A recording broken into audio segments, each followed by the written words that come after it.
nhớ rong ấy trong phong gì nó chỉ giờ nó cái nuôi rong nó là cái xây nó vậy cái bên bằng cái xây nó nuôi cái xây nó trồng gì này xong nó chỉ cái xây đòn có bé cho xong nó chỉ là giờ nữa nhiều khó độc lực luôn độc lực ở rồi còn chứ đó độc lực luôn là họ đó Nhớ luôn à? hả Nhớ luôn vậy? anh luôn hả luôn là gì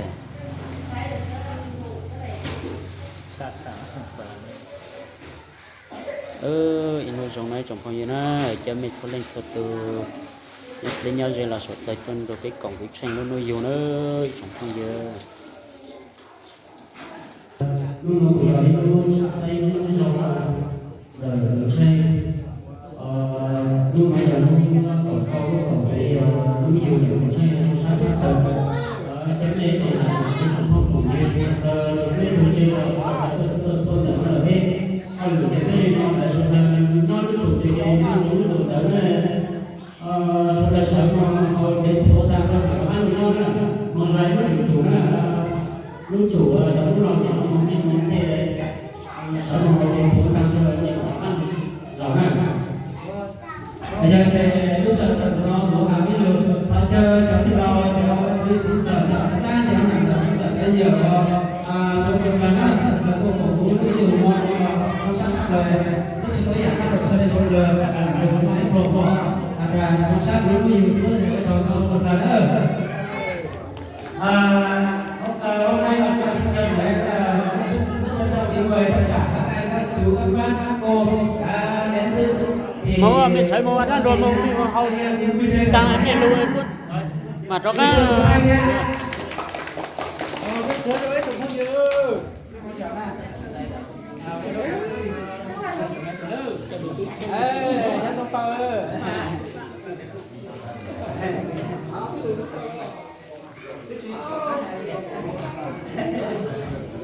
chẳng có gì đó cho mà họ chết xua đó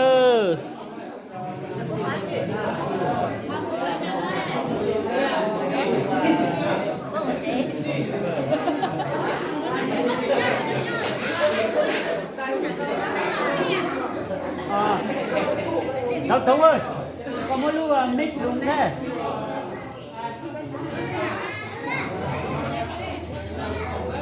Trời đó, mày cho món lâu mày hòn tí đó. Rồi sẽ bàn thua trần lên chứ. Hậu trần lên. Cái trong phong giờ nó chẳng nói chứ từ lúc xưa cứ hậu chết thua là nó hậu chết thua chứ hậu ta gió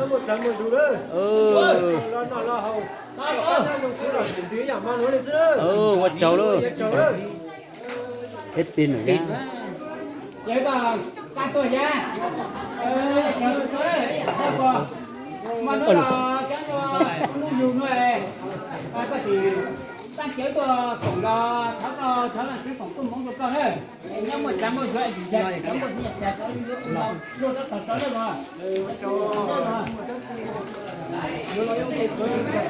anh ơi mình nói pin à đâu cháu đấy mà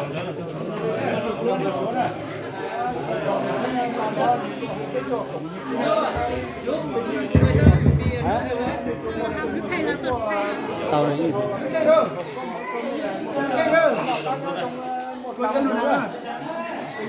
nhanh vô luôn đó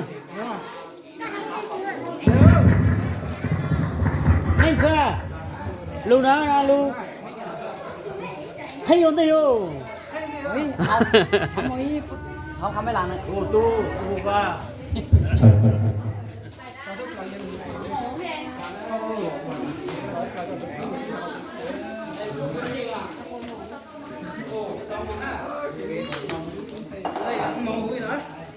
cậu ổn tiền không cái chỗ này nó phải nói gì chỗ muốn lo nó chạy qua hầu như xuống đây cho nó cô cho tao đây xuống là không có thể xuống chỉ tăng cơ nha chơi lúc này nó có cái số đó chơi số đó chơi số đó Đó là mừng bao nhiêu con đó.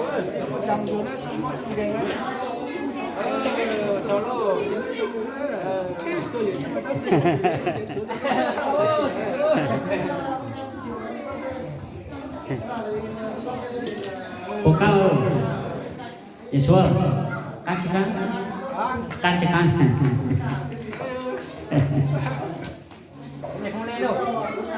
Chị đúng à? Mất liền luôn rồi, giờ chỉ mới đồ lông này nè.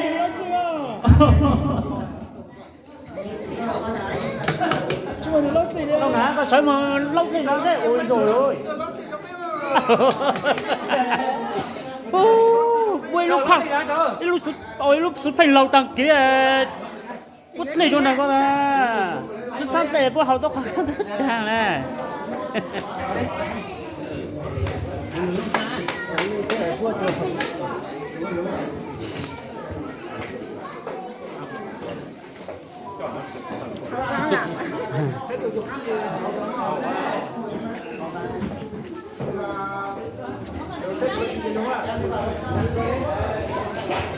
Alo, làm sao ơi?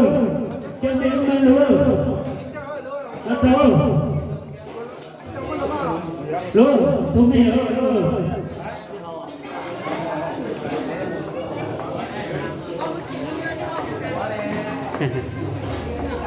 Mất chót lên rồi, chúng chống sát lên được các luôn à?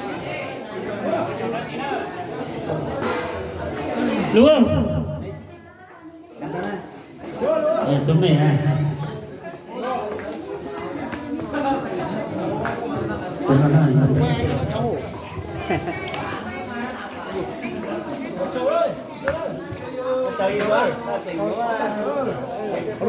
Sức khỏe đây. Đây, Dũng rồi. Đã chơi đi cái này. Xuống cho đi. Anh em mình sao? Nước đâu? Tính đi nha. Bắt lên luôn á, chuẩn bị lên luôn á. Còn nước lẩu cái máy lẩu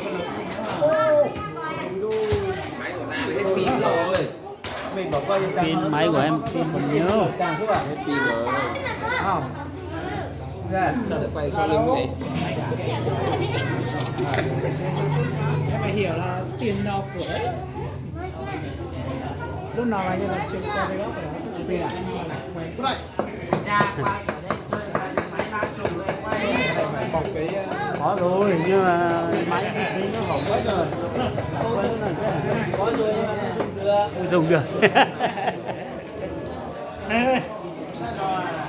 Thôi cái này thôi.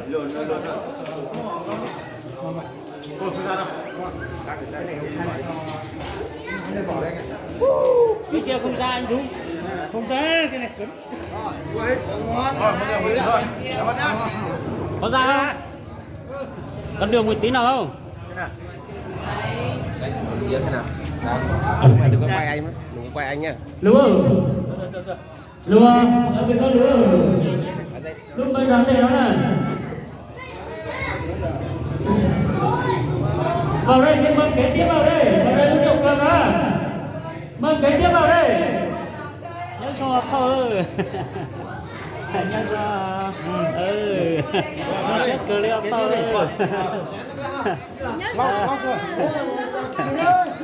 Bây giờ cứ thanh nó vừa ta. Chân chỗ.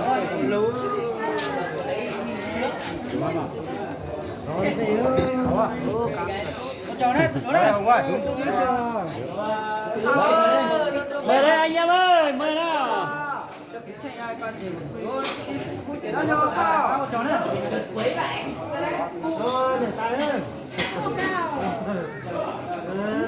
Cố lên nhá. 2k nhá, 2k nhá, phải cạn 2k nhá. Ê, chị tay.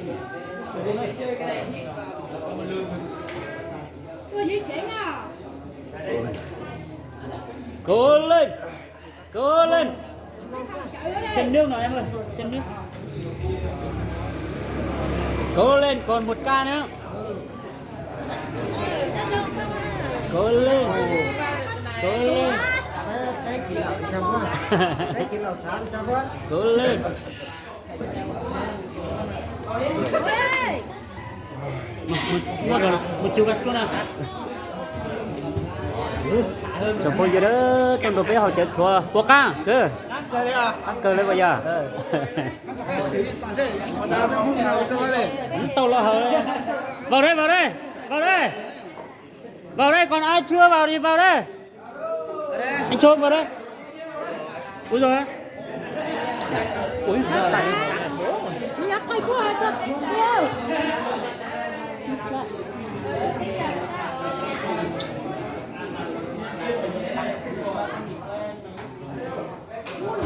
thế cho nó lấy đến tận hồng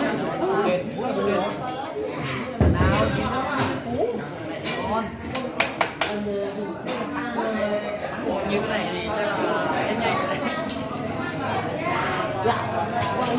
cho nó chơi xí số của tất cả hậu chế số phải ôi con này không ra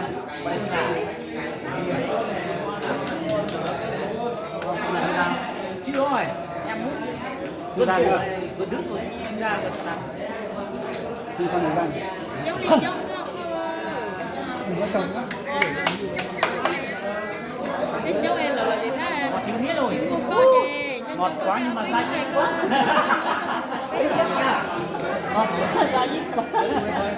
Em ơi. đúng không Ôi rồi. đó tôi nói tiền luôn đấy nó thì thế nào đấy ôi xịt ra luôn đó ngon lắm này càng sâu càng ngon đúng rồi càng sâu là càng ngon ôi rồi ngọt như thế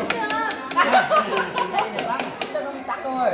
còn lúc khác có sót chui rồi Sốt xấu vậy rồi. thế nào sao Cái nào cái này cứ nào ở này là sao mà ngọt aja có chút sản để thử lên thì tan tròn á từ đó tí năm bốn em ơi. có chút sản để thử tan tròn tại số ít phần của ai đó có chú bắt thỏ lô bác cơ đi xuống Wow. gặp tù với con đúng không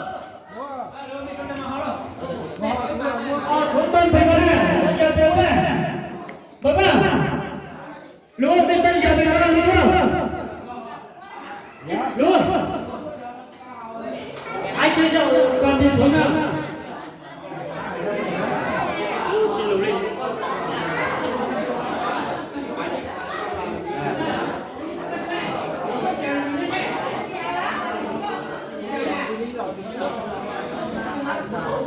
ô tối rồi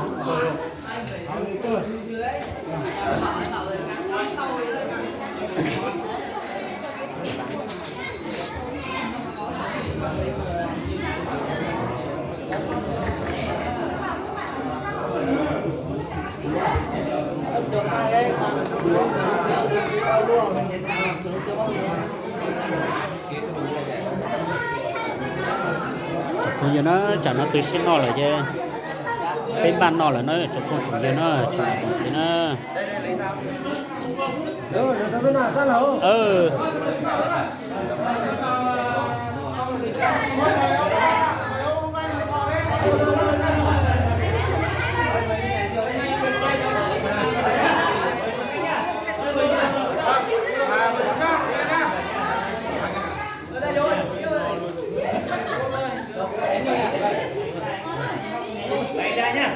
mời đi rồi cứ uống tầm 2 chén xong là anh vào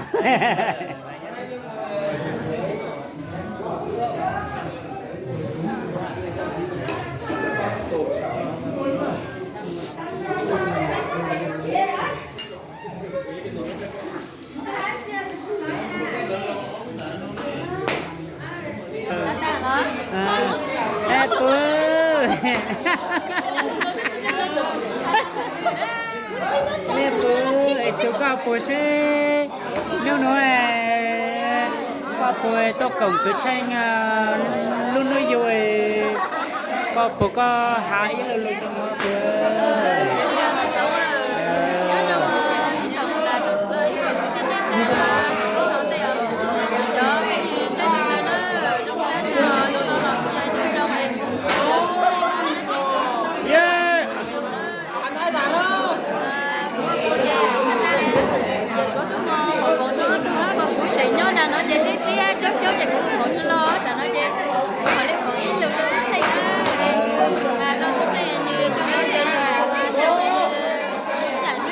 giờ chọn biết cho cho họ để có quê của chúng con đang rồi với rồi có mong cho tôi anh nhá tôi thì con đang rồi chỉ là bây giờ chúng ta là tôi sẽ cần làm sao ấy để anh giờ có được chúc phúc lúc đó tôi chơi từ đến nơi cho ít lô trong à phụ đấy trong tăng ký này là phụ ở trong nó đâu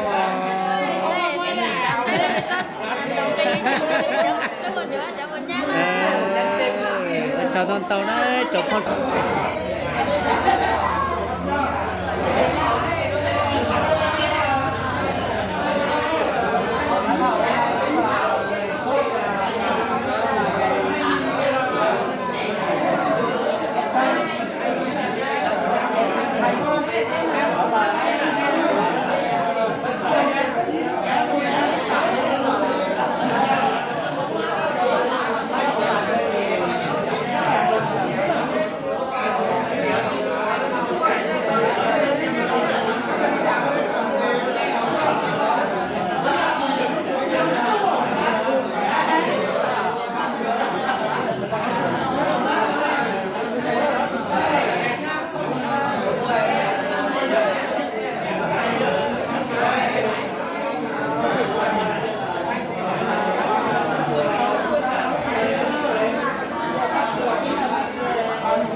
tông nó quay tăng nó vừa chỉ có tăng này giờ số lúc sáu tông nó quay tăng nó vừa chỉ có tăng này giờ nhà này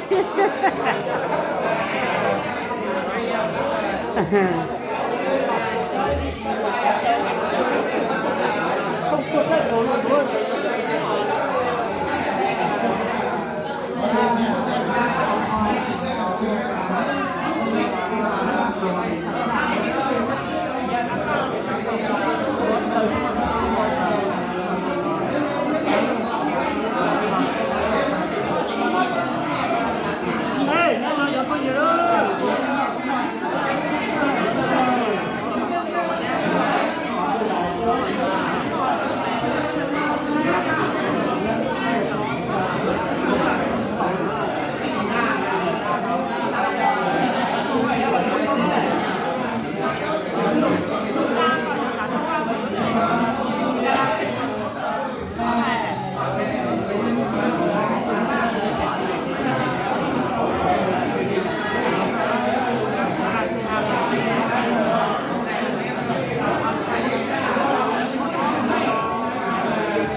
Hãy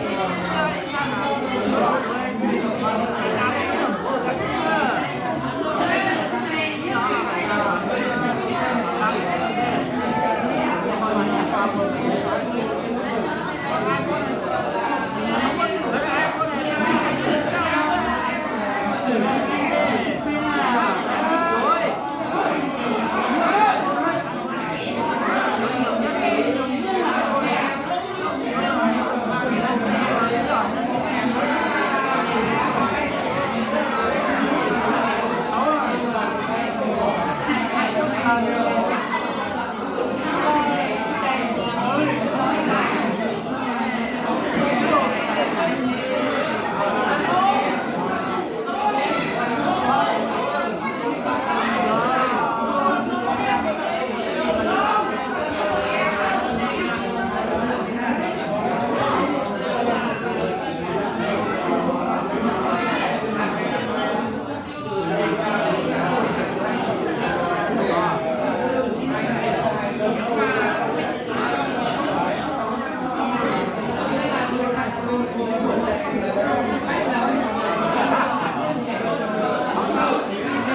để không bỏ lỡ